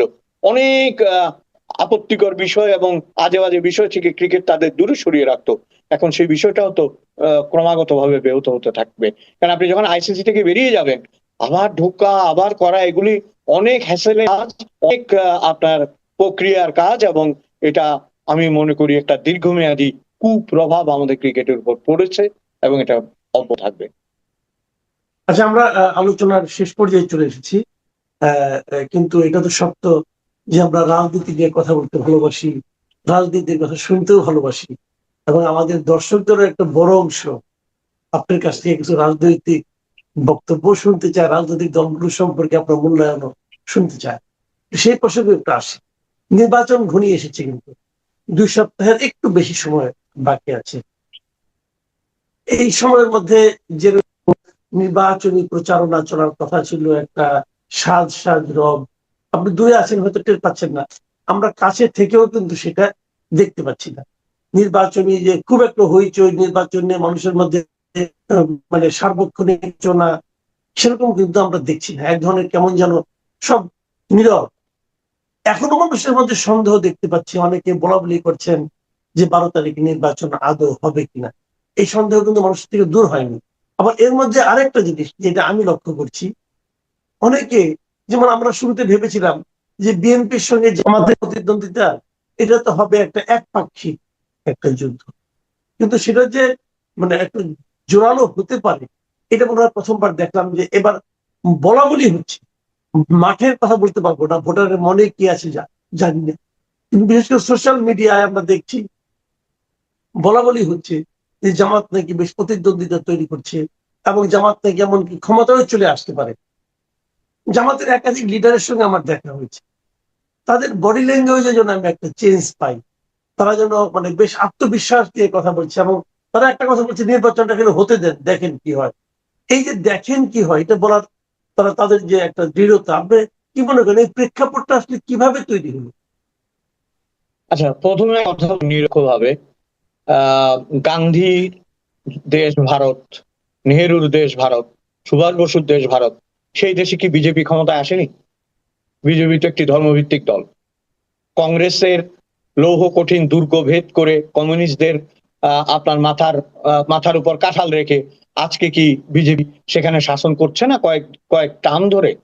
বাংলাদেশে কেন ধর্মভিত্তিক দলগুলো এক একবার করে ক্ষমতায় আসার একটা স্বপ্ন দেখা শুরু করেছে বেশ কিছুদিন থেকে, এবং সেটা আমাদের পার্শ্ববর্তী দেশ এবং অন্যান্য দেশে বাস্তবায়িত হয়ে গেছে। আপনি বললেন, আমি সবসময় মনে করি বাংলাদেশে যদি দুটি রাজনৈতিক দলকে আপনি আসলেই মোকাবেলা করতে চান, কি হবে অন্যতম শক্তিশালী মোকাবেলা, তার একটি হচ্ছে বামপন্থী, আর একটি হচ্ছে জামাত। কারণ এদের মিলিটেন্ট ফোর্স আছে, এরা রেজিমেন্টেড, আদর্শবাহী। এখন আদর্শটা আমার পছন্দ হতেও পারে, নাও হতে পারে। আপনি বিএনপি হচ্ছে একটা ফর্মের, আপনার বোধহয় মনে আছে যে এক সময় খালেদা জিয়াকে একা করে দিয়ে, প্রয়াত বেগম খালেদা জিয়াকে একা করে দিয়ে সব নেতারা আস্তে আস্তে চলে গিয়েছিল। তখন আমার একটা বলেছিলাম যে এটা তো একটা প্ল্যাটফর্মের মতো, ক্যান্টনমেন্ট স্টেশন আসার আগেই মদ্দুর সাহেব সবাই নেমে চলে গেছে, যখন ক্যান্টনমেন্ট স্টেশন এসছে দেখা যাচ্ছে খালেদা জিয়া একাশে আছেন। এই ধরনের কোনো কিছু, এটা আওয়ামী লীগেও আছে, দলে দলে যায়, মিজান চৌধুরীরা চলে গেছে, এ চলে গেছে, ওই চলে গেছে, আবার ফিরে আসে। এই নাটকগুলো জামাতে হয় না, জামাত ইসলাম হবে না, কারণ তাদের একটা চেইন অফ কমান্ড আছে। আপনি, আমি বা আপনি বা আমাদের মতো যারা কথা বলছি বা আমরা ঘটনাগুলো দেখছি বা দেশের মানুষ, কেউ কি ধারণা করতে পেরেছিল যে এই মেটিকুলাস ডিজাইন বলেন আর যেভাবেই বলেন, অভ্যুত্থান বলেন, এই তারপরে শক্তিটা জামাতের কাছে যাবে? তারা যে ছদ্মবেশে বা প্রকাশ্যে বা গোপনে কিভাবে নিজেদের সংগঠিত করেছে, এটার কাছ থেকে কিন্তু অন্যদের শেখার আছে বলে আমি মনে করি। শত্রুর কাছ থেকেও শিখতে হয়, শত্রুর কাছ থেকে শেখাটাই হচ্ছে উত্তম। আপনি জানেন রাবণ যখন রক্ত শয্যায় পড়ে গেছে, মারা যাচ্ছে, তখন রাম লক্ষ্মণকে নিয়ে রাবণের কাছে গিয়েছিল জানার জন্য যে কিভাবে ভালোভাবে দেশ শাসন করতে হয়, কিভাবে লঙ্কাকে তিনি স্বর্ণ লঙ্কা বানিয়েছিলেন। কারণ রাম বলতে পরম শত্রু হলেও তিনি যে একজন সার্থক রাজা তার কাছ থেকে আমার জানতে হবে। তো আওয়ামী লীগ এদের পরম শত্রু জামাত হলেও জামাতের কাছে কিন্তু কৌশল শেখার কোনো বিকল্প নেই। এবং আপনি আরেকটা জিনিস খেয়াল করবেন, শুদ্ধ বলছি কেন, আমাদের দেশের মানুষের মনে, আমি কথা বলে যেটুকু দেখেছি আমার অভ্যেস থেকে, মানুষের মনে একটা জিনিস তো ঢুকেছে যে আমরা তো আওয়ামী লীগের আমলে অনেকবার, আমরা বিএনপির আমলও দেখেছি, আমরা একটা নতুন আমল দেখতে চাই না। এবং এই নতুন আমল যদি কোনো কারণে অসাম্প্রদায়িক হয় কোনোভাবে, এবং যদি উন্নয়নের দিকে যায় এবং দেশে সুশাসন প্রতিষ্ঠা করতে পারে, তাকে তো আপনি সরাতেও পারবেন না। এবং আপনি যেটা বললেন যে বডি ল্যাঙ্গুয়েজ চেঞ্জ হয়েছে, এই বডি ল্যাঙ্গুয়েজ বা দেহের ভাষা বা শরীরের ভাষা চেঞ্জ হওয়ার প্রধান কারণ হচ্ছে তাদের আত্মবিশ্বাস। এবং এই আত্মবিশ্বাসটা গত 17 মাসে তারা অর্জন করেছে। একটা জিনিস খেয়াল করেন, আমি আগেও বলেছিলাম বোধহয় এই অনুষ্ঠানে, তারা কিন্তু কৌশলে একটা কাজ করেছে, তাদের এবং ঘর গুছিয়ে বিএনপির সামনের সারির লোকজনকে লুটপাট করা ঢুকছে। কাজেই গত 1.5 বছরে প্রমাণিত হচ্ছে বিএনপি অনেকদিন ভাড়ায়নি, পাওয়ার জন্য উচ্ছৃঙ্খল এবং লুটেরা হয়ে গেছে। এই কাজটা করতে পেরেছে সার্থক ভাবে। এবং আপনি খেয়াল করেন পার্ট অফ স্ট্র্যাটেজি, এটাও একটা কৌশল। এখন তারা ভোটের বাক্সে কি কৌশল এবং মানুষ মনোভাব, আমার কেন জানি মনে হয় তারা জিতলেও আমি অবাক হব না। নিরপেক্ষ এবং ফলাফল যদি ঠিকভাবে ঘোষিত হয়, তাহলে বিএনপি এবং জামাতের মধ্যেই একটা প্রবল লড়াই হওয়ার আভাস আমি পাই এবং দেখি। সেইখানে একমাত্র যারা মাঠে নেই, যাদের কার্যক্রম নিষিদ্ধ করা হয়েছে, খুব অদ্ভুত ভাবে আমি আর আপনি, আমাদের অস্তিত্ব আছে কিন্তু আমরা হাত নাড়তে পারবো না, পা নাড়তে পারবো না, মুখ নাড়তে পারবো না, এরকম ভাবে কার্যনিত হয়েছে। তাদের 20% বিএনপির দিকে, তাহলে সমীকরণটা হয়তো পরিবর্তিত হতে পারে। আর তারা ভোট বয়কট ডাক অনুসারে এবং তাদের আমি জানি না পলিসি অনুসারে, তাহলে রেজাল্ট কোন দিকে যাবে এটা কিন্তু নির্ণয় করা খুব মুশকিল। জামায়াত ইসলামী জিতলেও আমি অবাক হব না। একটা কথা একটু বলবো ভেবেছিলাম, ওই যে জাতীয় গ্রন্থ কেন্দ্রের আফসানা চৌধুরী, খুব সুদর্শন একজন মহিলা, তাকে দেখলাম, হ্যাঁ, তাকে অব্যাহতি দেওয়ার পরে তিনি অনেকগুলো এপিসোড লিখেন। একটা কথা খুব মজার বলেছেন যে কোন এক ভদ্রলোক সচিব ছিলেন, তিনি তার স্ত্রীর জন্য 50টা কবিতার একটা বই বের করেছিলেন এবং ওই বইটা 1000 কপি জাতীয় গ্রন্থ কেন্দ্র একাই কিনেছিল। তো ভাই, আমরা আমাদের স্ত্রীকে নিয়ে কবিতা লিখলে আপনারা 10টা কপি কিনতে পারেন না? আমরা এত খারাপ কবিতা লিখি বলেন তো? প্রত্যেকেরই তো অধিকার আছে স্ত্রীকে নিয়ে কবিতা লেখার। আপনি আপনি তো এটা দেখছেন, আপনি বই বিক্রির ব্যাপারটা দেখতেছেন, কিন্তু এটা যে ওই কথা বলার মাধ্যমে উনি যে বাংলাদেশের তাবৎ পুরুষদের বিপদে ফেলে দিয়েছেন, এটা খেয়াল করেছেন? এখন তো আপনি কবিতা লিখতে পারেন, কিন্তু আপনি ধরেন কিছু কিছু পারেন, আমি তো পারি না। এখন তো আমি আমার ঘরে বিপদে পড়ে যাবো যে ওই ভদ্রলোক 50টা কবিতা লিখলো তার স্ত্রীকে নিয়ে, তুমি কটা লেখলা? এই আফসানা বেগম তো বড় একটা ক্ষতি করে দিল। আমি তো বিপদে আছি, হ্যাঁ আমি বিপদে আছি, তো আমাদের 100টা করে লিখতে হবে, নাহলে তো বাতি জুটবে না আমাদের, বুঝছেন? কিন্তু আমি শেষ কথাটা বলতে চাই, সবাই আমাদের দেশে ক্ষমতা তো হলে কথা বলে, ক্ষমতায় থাকতে কিন্তু বলে না। হ্যাঁ, চাকরি যাওয়ার পর বলেছেন। হ্যাঁ, মানে চাকরিটা ছাড়ার পরে উনি বলে, চাকরিতে এটা কোনো কথা উনি উল্লেখই করেননি, এবং এক্সটেনশন হলে হয়তো ডেভেলপমেন্ট ইস্ট ওয়েস্ট মিডিয়া গ্রুপের এবং অবশ্যই ক্রিয়া সাংবাদিকতার অন্যতম পথিকৃৎ শামীম চৌধুরী। সাংবাদিক শামীম চৌধুরী, আপনাকে স্বাগত জানাচ্ছি আমাদের অনুষ্ঠানে। আহ, কুমার সাঙ্গাকারা শ্রীলঙ্কার ক্রিকেটার, তিনি একটি মন্তব্য করেছেন, সম্ভবত ভাইরাল হয়েছে সোশ্যাল মিডিয়ায়, যে বাংলাদেশ বড় ভুল করেছে T20 ওয়ার্ল্ড কাপে অংশ না নিয়ে। এর জন্য বাংলাদেশকে অনেক ক্ষতির সম্মুখীন হতে হবে। এবং একই সঙ্গে তিনি একটি আবেগময় আহ কথা উচ্চারণ করেছেন আমাদের মনের ভাষা থেকে, যে যারা 71 চায়নি তারা ক্রিকেটকে ধ্বংস করছে। আপনি তার এই বক্তব্যটাকে কতখানি সমর্থন করেন? দেখুন, এখানে দুটো জিনিস হয়েছে। সেটা হচ্ছে যে প্রথম সেন্টিমেন্টটা হচ্ছে যে আপনি মুস্তাফিজকে আপনার আইপিএল এ খেলার সুযোগটা থেকে বঞ্চিত করা হয়েছে। এটাকে ঘিরে সোশ্যাল মিডিয়াতে আসলে অনেক ধরনের মন্তব্য আসছে, যে মন্তব্যগুলো বেশিরভাগই ছিল আপনার এন্টি ইন্ডিয়ান মন্তব্যটা। এখন প্রশ্ন হচ্ছে যে সেইখান থেকেই কিন্তু সূত্রপাতটা আমাদের। And পরবর্তীতে দেখলাম যে আপনার বাংলাদেশের ক্রিকেটারদের অনিরাপদে দিয়ে আপনার ইন্ডিয়া পাঠাতে পারবে না, এটা হলো গভর্নমেন্টের স্টেটমেন্ট। সরাসরি ক্রীড়া উপদেষ্টার কাছ থেকে আসলো। প্রথমে উনি দিলেন একটা ফেসবুক স্ট্যাটাস, পরবর্তীতে এটাই হচ্ছে ক্রিকেট বোর্ডের যে কথোপকথন আপনার আইসিসির সঙ্গে বা আপনার রাষ্ট্রের বিভিন্ন পর্যায়ে গণমাধ্যমের সঙ্গে সব জায়গায় কিন্তু একটা কথাই প্রতিফলিত হয়েছে। এর বাইরে তারা যেতে পারেননি। এখন প্রশ্ন হচ্ছে, আপনি যেটা বললেন ক্রিকেট আবেগের জায়গা আমাদের, আমরা কিন্তু বাংলাদেশের ক্রিকেট দর্শককেই কিন্তু আমরা সেল করে আইসিসি টেস্ট মর্যাদা আমরা পেয়েছি। আপনারা নিশ্চয়ই জানেন যে আমরা কিন্তু প্রথম শ্রেণীর ক্রিকেট সেভাবে প্রবর্তনের আগেই কিন্তু আমরা টেস্ট মর্যাদা পেয়েছি। এটা কখনো হওয়ার সুযোগ ছিল না। এবং পরবর্তীতে আপনার সাবের চৌধুরী যে জায়গাটা নিয়ে গিয়েছিলেন, আমাদের খুব মানে কষ্ট লাগছে এই কারণে যে বাংলাদেশের ক্রিকেট ডিপ্লোমেসিটা এটা সেইভাবে হচ্ছে কিনা, এটা হলো কোশ্চেন।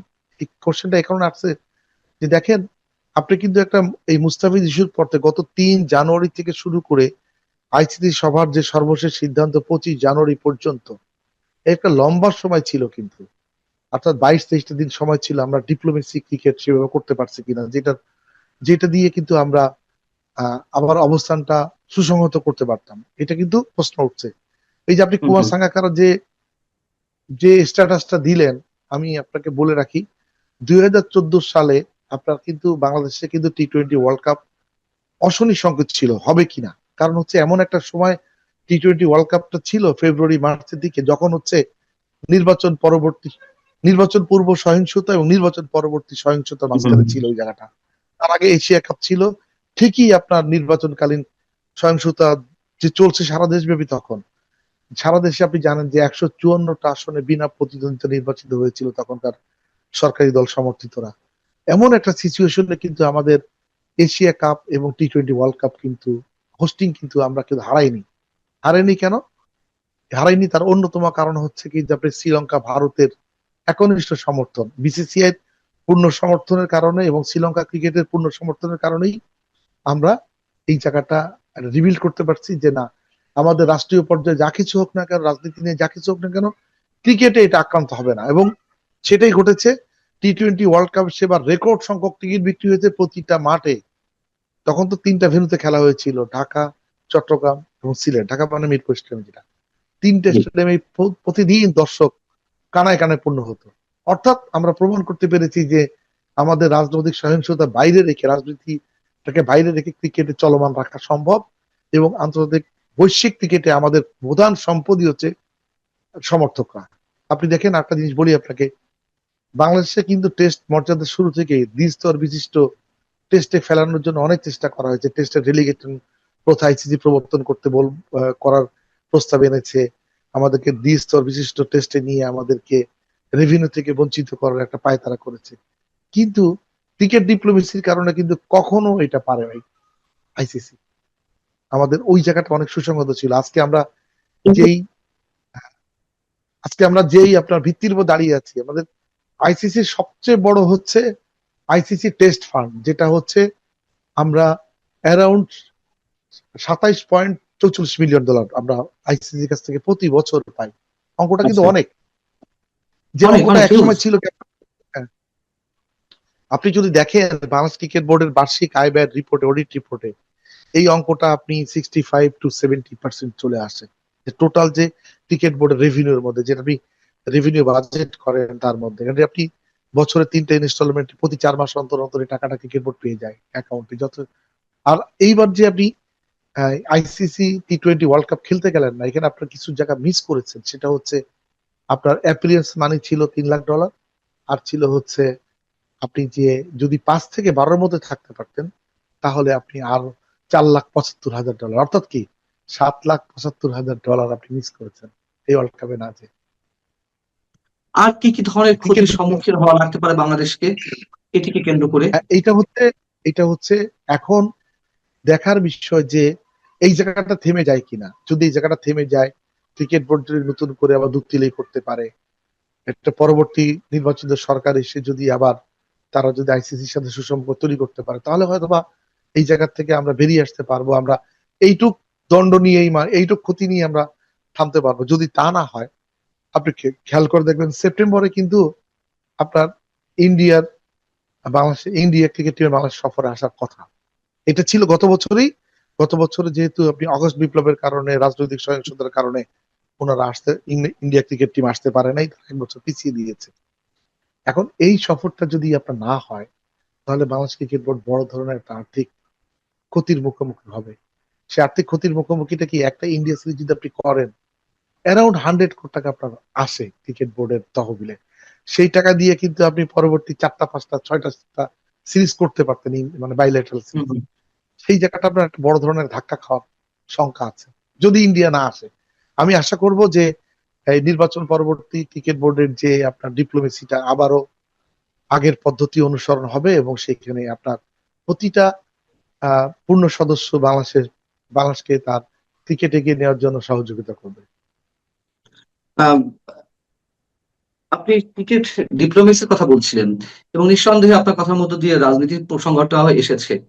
আহ আমি যদি একটু খোলামেলা ভাবে জানতে চাই যে ক্রিকেট ডিপ্লোমেসির মধ্যে আন্তর্জাতিক অথবা জাতীয় কোনো ষড়যন্ত্রের মধ্যে কাজ করেছে কিনা বাংলাদেশ, যাতে টি20 এখানে যাতে মানে অংশগ্রহণ করতে না পারে, অথবা যদি প্রশ্নটা এমন করি যে নিরাপত্তার হুমকি থাকতেই পারে, কিন্তু সেটি কি নেগোসিয়েশনের মাধ্যমে আমাদের নিরাপত্তা ব্যবস্থা আর একটু জোরদার করা যেত না আবেদনের মাধ্যমে আইসিসির কাছে বা ইন্ডিয়ার কাছে? আমরা কি শুধুমাত্র যে কোনো একটা জেলাস থেকে এই সিদ্ধান্তে পৌঁছলাম? দেখুন, এখানে কিন্তু আমি যতটা জানি ক্রিকেট বোর্ড যে কথাগুলো বলেছে এটা কিন্তু আইসিসির সাথে কথা বলেছে। আইসিসির সাথে কথা বলেছে এবং ক্রিকেট বোর্ডের মিটিং যখন ছিল, আপনি আইসিসির সিওর সাথে ভার্চুয়াল, তারপর এখানে যারা আসছিলেন, যিনি আসছিলেন তার সাথে সরাসরি কথা হয়েছে। আইসিসি একটা মেইল পাঠিয়েছিল ক্রিকেট বোর্ডকে। সেই মেইলটা ছিল যে এই সাধারণত নিরাপত্তার যে সমস্ত সংখ্যা থাকে সেই সংখ্যার কথা উল্লেখ করেছিল তারা। সেই সংখ্যার কথা উল্লেখ করেছে, ভালো করেছে। আপনি কিন্তু ক্রিকেট বোর্ড কিন্তু, আমি জানি না, এটা আমার বলা ভুল হতে পারে, কিন্তু ক্রিকেট বোর্ড কি এর মধ্যে বিসিসিআই এর সাথে যোগাযোগ করেছে কিনা জানি না। আপনি বিসিসিআই এর পক্ষ থেকে কোনো স্টেটমেন্টও কিন্তু আমরা পাইনি এই ব্যাপারে। যেটা হচ্ছে ইন্ডিয়ান ক্রিকেট বোর্ড, তারা কিন্তু কোনো স্টেটমেন্ট দেয়নি, সম্পূর্ণ আইসিসি হ্যান্ডেল করছে বিষয়টা। এখন আইসিসি হ্যান্ডেল করছে বলে তারা কিন্তু একটার পর একটা সময় দিয়েছে ক্রিকেট বোর্ডকে, ভাববার সময় দিয়েছে, কথা বলার সময় দিয়েছে, অনেকটা স্পেস দিয়েছে। আপনি খেয়াল করে দেখবেন যে এখানে কিন্তু হ্যাঁ, গভর্নমেন্ট টু গভর্নমেন্ট রিলেশনটা সাধারণত শুধু ক্রিকেট না, আরো স্পোর্টস দিয়ে হয়। আপনি দেখেন কোন দেশ যদি অলিম্পিক হোস্ট করতে চায়, তাহলে কিন্তু তারা কিন্তু একটা আপনার অ্যাম্বাসেডর বানায় একজনকে, খুব সুপারস্টারকে, তারপর যে কোনো খেলার হতে পারে, বিনোদনের হতে পারে, বা কোনো নোবেল লরিয়েট হতে পারে, তাদেরকে কিন্তু ফ্রন্ট লাইনে এনে তারা সারা ওয়ার্ল্ডের সাথে একটা বিভিন্ন ধরনের ডিপ্লোম্যাটিক্যাল আলাপ করে, যেটা হচ্ছে তাদের পক্ষে নেওয়ার জন্য, ভোট নেওয়ার জন্য।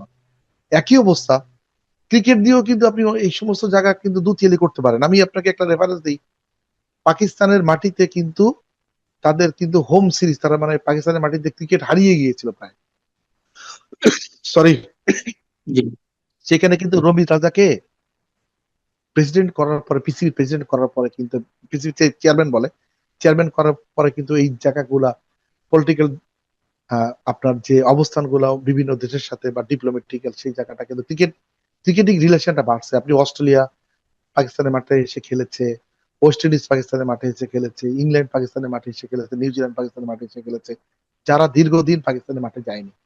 অর্থাৎ এই জায়গাটা এমন কিছু করা উচিত ছিল যে আমরা হয়তোবা একটা নিরাপত্তা প্রতিনিধি দল পাঠাতে পারতাম, আর একটু নিজেরা এনশিওর হওয়ার জন্য আসলে যে আমরা বাইরের থেকে যেই মানে শঙ্কার কথাগুলো শুনছি আসলে কতটা, তাই না? ইভেন আপনি এমন হতে পারতো যে আপনি ভারতের স্বরাষ্ট্র মন্ত্রণালয়ের সাথে বসতে পারতো, পররাষ্ট্র মন্ত্রণালয়ের সাথে বসতে পারতো। আমরা তো এই ডিপ্লোম্যাটিক দৌড়ঝাঁপটা কিন্তু দেখিনি। আরো আমাদের যে আপনি দেখেন যে আমাদের পররাষ্ট্র উপদেষ্টা কিন্তু উনিও কিন্তু ক্রীড়া উপদেষ্টার সঙ্গে সুর মিলিয়ে কিন্তু কথা বলেছেন। এই আপনি কয়দিন আগে আপনার হচ্ছে ক্লিকবাজে একটা ইন্টারভিউ দিয়েছে আশরাফুল ভাই, সৈয়দ আশরাফুল হক, উনি এসিসির দীর্ঘদিনের সিও ছিলেন, উনি কিন্তু বলেছেন যে আমরা এটা আসলে ভুল করছি কিনা, তাই না? এটা কিন্তু বড় ধরনের কোশ্চেন, আমরা ভুল করছি কিনা। আসলে এটাই আপনার কোশ্চেন থাকবে, ভুল করতে। এখন কিন্তু পিপলস রিয়েলাইজেশন আস্তে আস্তে আসতেছে। আমরা এই ওয়ার্ল্ড কাপটা দেখবো, কার খেলা দেখবো? বাংলাদেশ ক্রিকেট টিম তো কারো দয়া এই পর্যায়ে যায় নাই। বাংলাদেশ ক্রিকেট টিম তাদের অর্জন করেছে আইসিসি টি-20 ওয়ার্ল্ড কাপ সরাসরি কোয়ালিফাই করেছে। আপনি খেয়াল করে দেখবেন যে এখন আমাদের আর একটা শঙ্কার জায়গা আছে, 50 ওভারের ওয়ার্ল্ড কাপে কিন্তু আমরা র্যাঙ্কিং এ এমন একটা পর্যায়ে আছি, আমরা 10 নম্বর অবস্থানে আছি। আমরা যদি সরাসরি 8-এ না যেতে, 8-এর মধ্যে না থাকতে পারি, তাহলে কিন্তু আমাকে এই পরবর্তী ওয়ার্ল্ড কাপটা 2027-এ যেটা হবে, এই ওয়ার্ল্ড কাপটাই কিন্তু আমাদের খেলতে হবে আপনার কোয়ালিফাইং রাউন্ডে বাধা ডিঙ্গিয়ে। মানে হার্ডেল আমাদের সামনে কিন্তু আরো একটা রয়ে গেছে। বিষয়গুলো আসলে ঠিক মতো ক্রিকেট বোর্ড, বিশেষ করে বুলবুল ভাইয়ের নেতৃত্বে ক্রিকেট বোর্ড কতটা রিয়েলাইজ করতে পারছে, ওনারাই ভালো বলতে পারবে। পাকিস্তান ইস্যুতে একটু আসি। অনেকে বলছেন যে পাকিস্তান গাছে মই তুলে দিয়ে এখন মই সরিয়ে নিয়েছে। পাকিস্তান মানে একটা উত্তেজনা সৃষ্টি করেছিল যে বাংলাদেশ যাতে যদি টি-20 ওয়ার্ল্ড কাপে অংশ না নেয়, পাকিস্তানও অংশ নেবে না, এবং শ্রীলঙ্কায় খেলানোর জন্য যে ভেন্যু কথা বলা হচ্ছিল বাংলাদেশের পক্ষ থেকে, সেটাকে পুরো সমর্থন জানিয়েছিল। যখন আইসিসি থেকে বলা হলো যে পাকিস্তান যদি বয়কট করে টি-20 ওয়ার্ল্ড কাপ, তাহলে পাকিস্তানকে নিষিদ্ধ করা হবে, নানা ধরনের ক্ষতির সম্মুখীন হওয়া লাগতে পারে।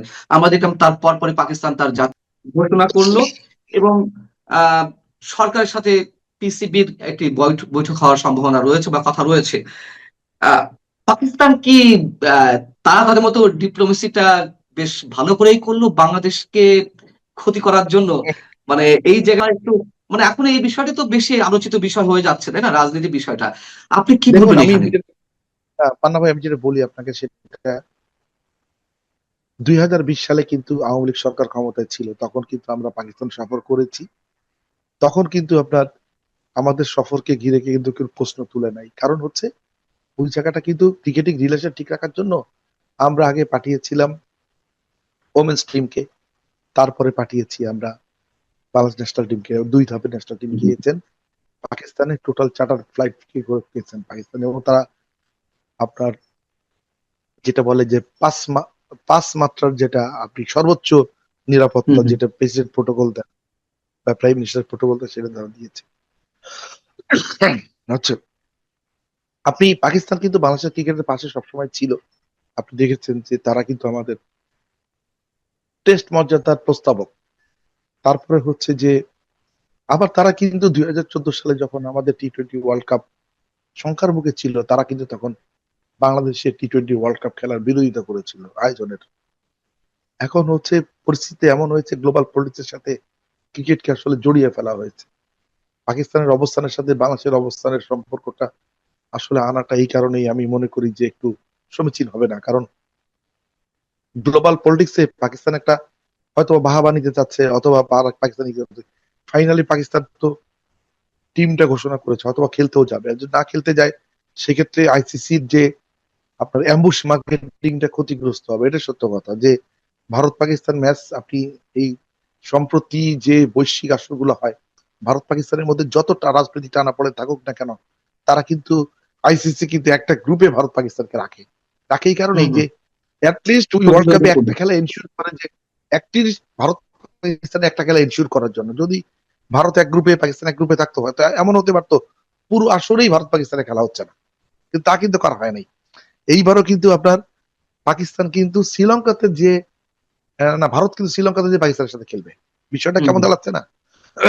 অর্থাৎ কিন্তু তাদের আপনার ক্রিকেটিং যত বৈরিত থাক না, কিন্তু তারা কিন্তু ইন্টারন্যাশনাল যে আইসিসি এবং এসিসির কম্পিটিশন গুলা তারা কিন্তু কেউ বর্জন করছে না, তারা উভয় খেলছে, তাই না? এখন দেখা যাক, তারা বলছে যেটা মহসিন নাকভি বলছে, মানে পাকিস্তান ক্রিকেট বোর্ড প্রেসিডেন্ট, হুম। উনি বলছেন যে আপনার যে তাদের যে প্রধানমন্ত্রী দেশে আসলে তারা সিদ্ধান্তে একটা উপনীত হবে। দেখা যাক এখন তারা বাংলাদেশের জন্য খেলা বয়কট করে কিনা টি-20 ওয়ার্ল্ড কাপ। আর যদি না করে তাহলে কি সেটা বিক্রি করা হবে কিনা? তাহলে তো আমাদের যে জনমনের যে সংখ্যাগুলা সেটা আরো বেশি ডালপালা বিস্তার করবে, বিভিন্ন ধরনের কোশ্চেন চলে আসবে, তাই না? ক্রিকেটিং রিলেশনটা আসলে আমার মনে হয় ক্রিকেটিং রিলেশন ওদের রাখা উচিত ছিল। মুস্তাফিজ ইস্যুটা সলভ করার জন্য অনেক সুযোগ ছিল, সেই সুযোগগুলো আমরা নিজেরাই হারিয়েছি। আমি সবশেষ একটা আবেগময় একটা উদাহরণ দিয়ে তার পরিপ্রেক্ষিতে আপনার মন্তব্য আশা করে সেটি আমি শেষ করব অনুষ্ঠানটি। সেটি হচ্ছে 2017 সালে যখন ক্রিকেট বিশ্বকাপ চলছিল, কাশিমপুর কারাগারের একজন ফাঁসির দণ্ডপ্রাপ্ত আসামি ওই বিশ্বকাপে বাংলাদেশ যখন একটি খেলায় জিতলো, আমার ঠিক এক্সাক্ট খেয়াল নেই কোন খেলাটি, তখন সারা রাত মানে খেলা দেখে অনেকে ঘুমিয়ে পড়েছে। হঠাৎ করে আমাদের সাংবাদিক সালাউদ্দিন সোহাব চৌধুরী, তিনিও যে কোনো কারণে ওই সেলে ছিলেন, যে কোনো কারণে তিনি জেলে ছিলেন। তো হঠাৎ করে সেই আসামি, ফাঁসির দণ্ডপ্রাপ্ত ওই ব্যক্তি, তিনি জিলাপি বিতরণ করছেন। মানে সকালে উঠে তিনি জিলাপির অর্ডার দিয়ে জেলখানার মধ্যে ওই ফাঁসির সেলে ওইখান থেকে বেরিয়ে অনুমতি নিয়ে সবাইকে জিলাপি বিতরণ করছেন। তো সালাউদ্দিন সোহাব চৌধুরী উনি মনে করলেন যে কি তার বোধহয় রায় আসছে, ফাঁসির দণ্ড বোধহয় মওকুফ হয়েছে, নইলে হঠাৎ করে জিলাপি কেন বিতরণ করছে। তো একটা সময় তিনি জানতে পারলেন। তা আমি এই জন্য বললাম যে আমাদের আবেগের জায়গাটা এখানে, আমাদের তো সব শেষ, সব শেষ। দেখুন, আমাদের ক্রিকেট আসলে কিন্তু একটা আবেগের জায়গা। আবেগের জায়গা এই কারণেই যে আমরা বিশ্বের যেই প্রান্তে যাই খেলতে সেখানে বাংলাদেশের সমর্থন আসে। আপনি যদি শুধু আমাদের দেশের সমর্থকরা না, যারা ওইখানে বাংলাদেশের খেলা দেখতে আসে তাদেরও অনেকের সমর্থন আমরা পাই। আপনি জানেন যে আমাদের এখানে 1997 সালে, হ্যাঁ, 1998 সালের জানুয়ারিতে ভারত পাকিস্তানকে নিয়ে একটা ট্রাই নেশন সিরিজ হয়েছে। সেই সিরিজের আপনার গ্যালারিতে কিন্তু ভারত পাকিস্তান সবারই পতাকা উড়েছে এবং অনেক পতাকা উড়েছে। আবার আপনি যান 1998 সালে বাংলাদেশে প্রথম মিনি বিশ্বকাপ আয়োজন করলো আইসিসি। সারা পৃথিবীতে অনেক ভেন্যু থাকা সত্ত্বেও বাংলাদেশ আইসিসির পূর্ণ টেস্ট সদস্য না হয়েও, পূর্ণ সদস্য না হয়েও আমাদের মাটিতে কিন্তু আইসিসি, যেটা এখন বলা হয় চ্যাম্পিয়ন্স ট্রফি, আইসিসির থার্ড মেগা আসর যেটা, সেটা কিন্তু বাংলাদেশে প্রবর্তন হয়েছে। এর অর্থটা কি দাঁড়াচ্ছে? আবার 2000 সালের এপ্রিলে আইসিসি ক্রিকেট উইক হয়েছিল, এইটা একবারই মাত্র হয়েছে, সেটা বাংলাদেশের মাটিতে হয়েছে। এর অর্থ হচ্ছে যে আমাদের ক্রিকেট আবেগটা আমরা অনেককে ছাড়িয়ে গেছি। ক্রিকেট আবেগটা এই পরিমাণ আমাদের দর্শক ধারণ করে, মানুষ ধারণ করে, যেটা হচ্ছে আমাদের ক্রিকেট ব্র্যান্ডিং এর সবচেয়ে বড় উৎস। এখন সেই উৎসটাকে আমরা হারাবো কিনা, এইটাই শঙ্কা দেখা দিয়েছে। আপনি দেখেন এত কিছুর মধ্যেও কিন্তু বিপিএল ফাইনালে দেখেন প্রচুর দর্শকের সমাগম। এর অর্থ কি? আমরা ক্রিকেট থেকে কিন্তু বিচ্যুত হইনি। ক্রিকেটটাকে আমরা ভালোবাসি, সারা জীবন ভালোবাসবো, সেই প্রতিজ্ঞা করেই কিন্তু দর্শক আসছে মাঠে। এই দর্শকরা কিন্তু মিরাজকে গালি দিচ্ছে, এই দর্শকরাই শান্তকে গালি দিচ্ছে, আবার এই দর্শকরাই তাদেরকে বুকে টেনে নিচ্ছে। অর্থাৎ আমাদের এই ক্রিকেট কালচারটা হচ্ছে একটা ভালোবাসার জায়গায় চলে গেছে। এই জায়গাটাকে নিয়েই আসলে এখন সবচেয়ে এটা কি পান্না ভাই দেখেন, আমাদের ক্রিকেটে যখন টাকা ছিল না তখন ক্রিকেটের প্রতি আপনার ডেডিকেশনটা ক্রিকেট সংগঠকদের অনেক বেশি ছিল। যখন ক্রিকেটে টাকাটার অনুপ্রবেশ করলো, বিশেষ করে আপনি আইসিসি টেস্ট চ্যাম্পিয়নশিপ প্রবর্তনের পর থেকে আইসিসির কাছ থেকে নির্দিষ্ট একটা অঙ্ক ক্রিকেট বোর্ডের ফান্ডে আসার শুরু থেকেই আমাদের অনেকের চোখ চলে গেছে, ক্রিকেট সংগঠকদের যারা ক্রিকেট বোর্ডে আছেন তাদের অনেকের চোখ চলে গেছে সেই টাকার দিকে। এটাই আমাদের ক্রিকেটটাকে সবচেয়ে বড় ক্ষতিগ্রস্ত করছে। আর চাইলেই আপনি বছরে 400 কোটি টাকা খরচ করার সাহস রাখেন। আগে যেখানে আপনার, আমি নিজেই সাংবাদিকতা করতে দেখেছি যে আপনার হারিকেন জ্বালিয়ে ক্রিকেট বোর্ডের কার্যক্রম চালিয়েছেন রাইস ভাইরা, তাই না? এখন সেখানে কোথায় চলে গেছেন আপনি? ক্রিকেট বোর্ডে কোনো কিছু হলে কোটি টাকা, 5 কোটি টাকা, 10 কোটি টাকা কোনো ব্যাপারই না। এই যে আপনার বিপিএল হলো, আপনার আয় ব্যয়ের হিসাবটাও দাখিল করার এখনো সুযোগ নাই ক্রিকেট বোর্ডের। কি পরিমাণ যে অর্থ আপনার এখান থেকে অপচয় হয়, এতই অর্থ অপচয়। দেখেন আপনি কত টেনিউরে কিন্তু দুদকে জমা পড়েছে 26টা খাতে অর্থ তসরুপের ক্রিকেট বোর্ডের, 26টা হেড